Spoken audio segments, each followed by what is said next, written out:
और इधर यमन में अमेरिका के हमले में मरने वाले लोगों की तादाद 120 के भी पार हो चुकी है, लेकिन डोनाल्ड ट्रंप इन हमलों पर ब्रेक लगाने के लिए तैयार नहीं है। यमन की हूती सेना को खत्म करने के लिए अमेरिका ने अपना दूसरा एयरक्राफ्ट कैरियर तैनात कर दिया है और इसीलिए सवाल ये उठता है कि आखिर हूती जैसे मामूली दुश्मन को खत्म करने के लिए ट्रंप को दुनिया की सबसे खतरनाक जंगी जहाज आखिर क्यों उतारने पड़े हैं।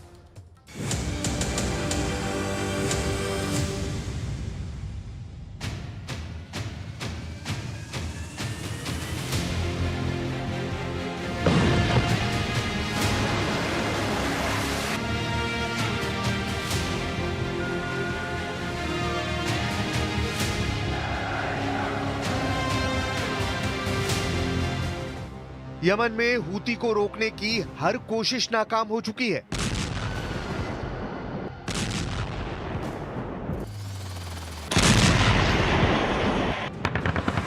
इजराइल और अमेरिका की फौज यमन के हूती विद्रोहियों के आगे जूझती हुई नजर आ रही है, जबकि हूती का मकसद साफ है। यमन दोनों की सेनाओं को अपने आगे नाक रगड़ते हुए देखना चाहता है, लेकिन ट्रंप ने अचानक ऐसा फैसला किया जिसके बाद यमन के समंदर में आर पार की लड़ाई हो सकती है।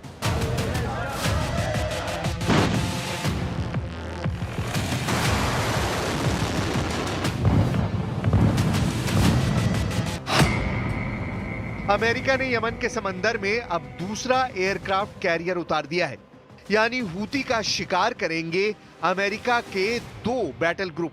पहला है यूएसएस हैरी ट्रूमन, जो पहले से यमन के आसपास तैनात है, और अब दूसरा carrier USS Carl Vinson Yemen के करीब पहुंच चुका है। आखिर ट्रंप को यह फैसला क्यों लेना पड़ा? क्या यमन में हूती सेना को हराने के लिए अमेरिकी नौसेना नाकाम हो रही है? क्या चप्पल पहनकर लड़ने वाले हूती लड़ाकों को खत्म करने के लिए एक नहीं, दो परमाणु पावर से चलने वाले एयरक्राफ्ट कैरियर की जरूरत है?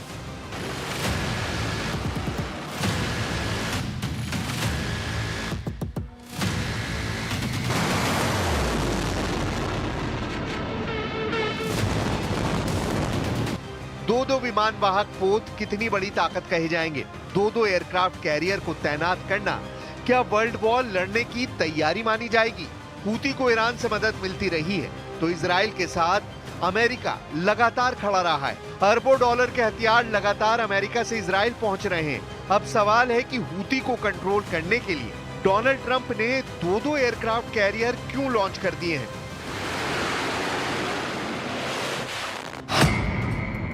अमेरिका से लेकर इजराइल और ईरान से लेकर चीन की मीडिया में इस वक्त यही हेडलाइन है।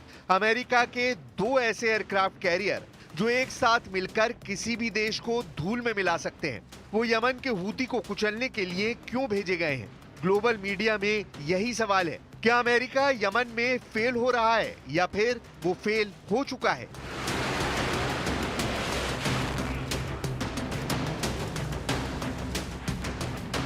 दो एयरक्राफ्ट कैरियर को यमन जैसे छोटे और मामूली देश को रौंदने के लिए तैनात किया गया है। यूएसएस हैरी ट्रूमन और यूएसएस कार्ल विंसन अब एक साथ यमन पर बमबारी करेंगे। आखिर ऐसी नौबत क्यों आई?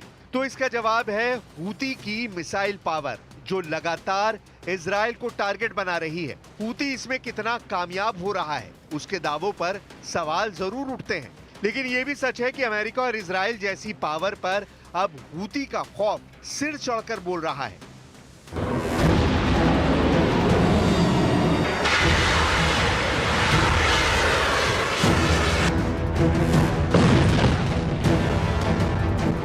अमेरिका ने यमन को गाजा बनाने की कोशिश की।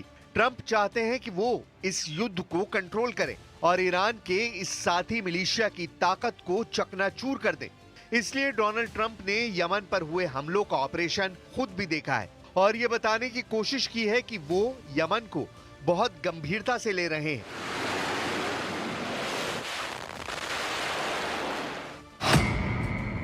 इसीलिए डोनाल्ड ट्रंप ने मार्च के महीने में यूएसएस हैरी ट्रूमन को यमन के पास तैनात किया, और जब बात नहीं बनी तो अप्रैल में यूएसएस कार्ल विंसन को भी इसी वॉर जोन में लाना पड़ा है।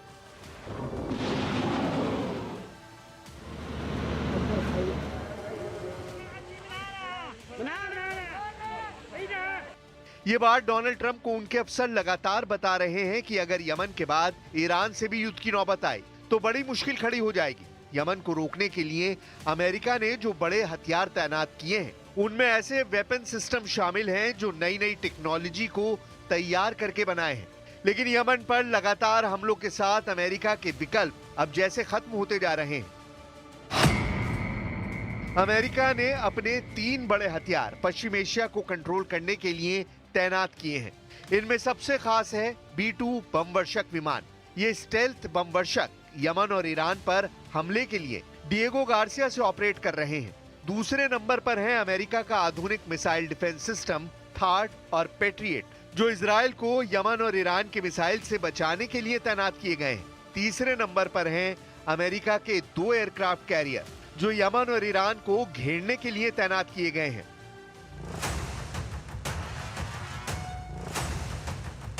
यमन पर हमले के लिए अमेरिका ने जो बैटल ग्रुप तैनात किए हैं उसमें क्या क्या होता है अब उसे समझिए, क्योंकि ये दुनिया के सबसे आक्रामक ही नहीं बल्कि अमेरिका के लिए सबसे कमजोर कड़ी भी साबित हो सकते हैं।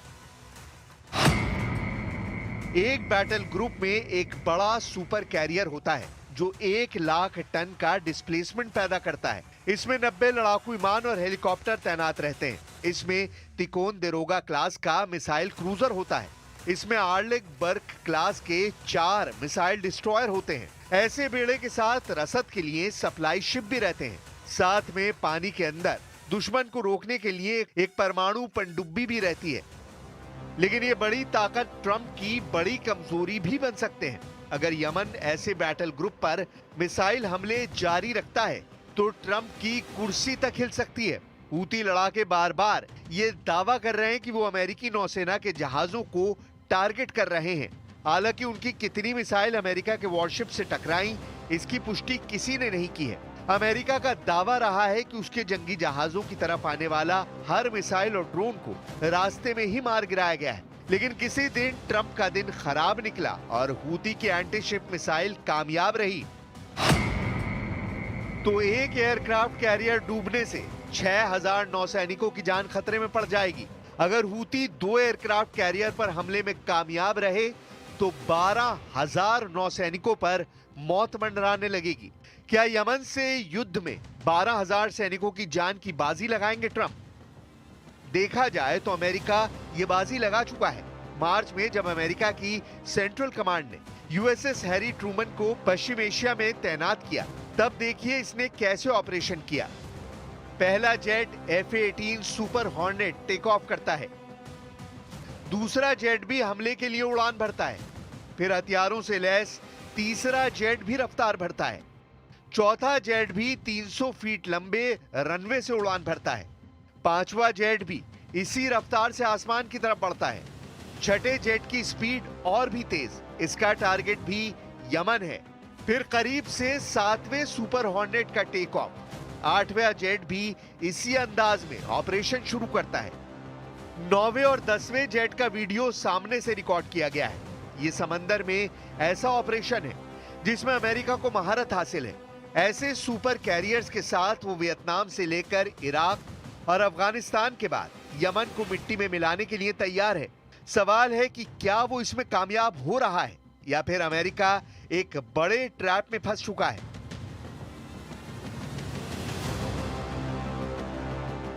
इसमें कोई शक नहीं कि यमन को लेकर अमेरिका और इजराइल का गुस्सा क्यों 7वें आसमान पर है। लेबनान में हिजबुल्ला और इराक के बाद यमन तीसरा अरब देश है जहां से अमेरिका, नेटो देश और खासतौर से इजराइल को बराबर चुनौती मिलती रही है। 4 करोड़ आबादी वाले यमन को ईरान का भारी समर्थन हासिल है और ये भी वजह है कि यमन इजराइल के खिलाफ ईरान का बड़ा मोर्चा बनकर उभरा है।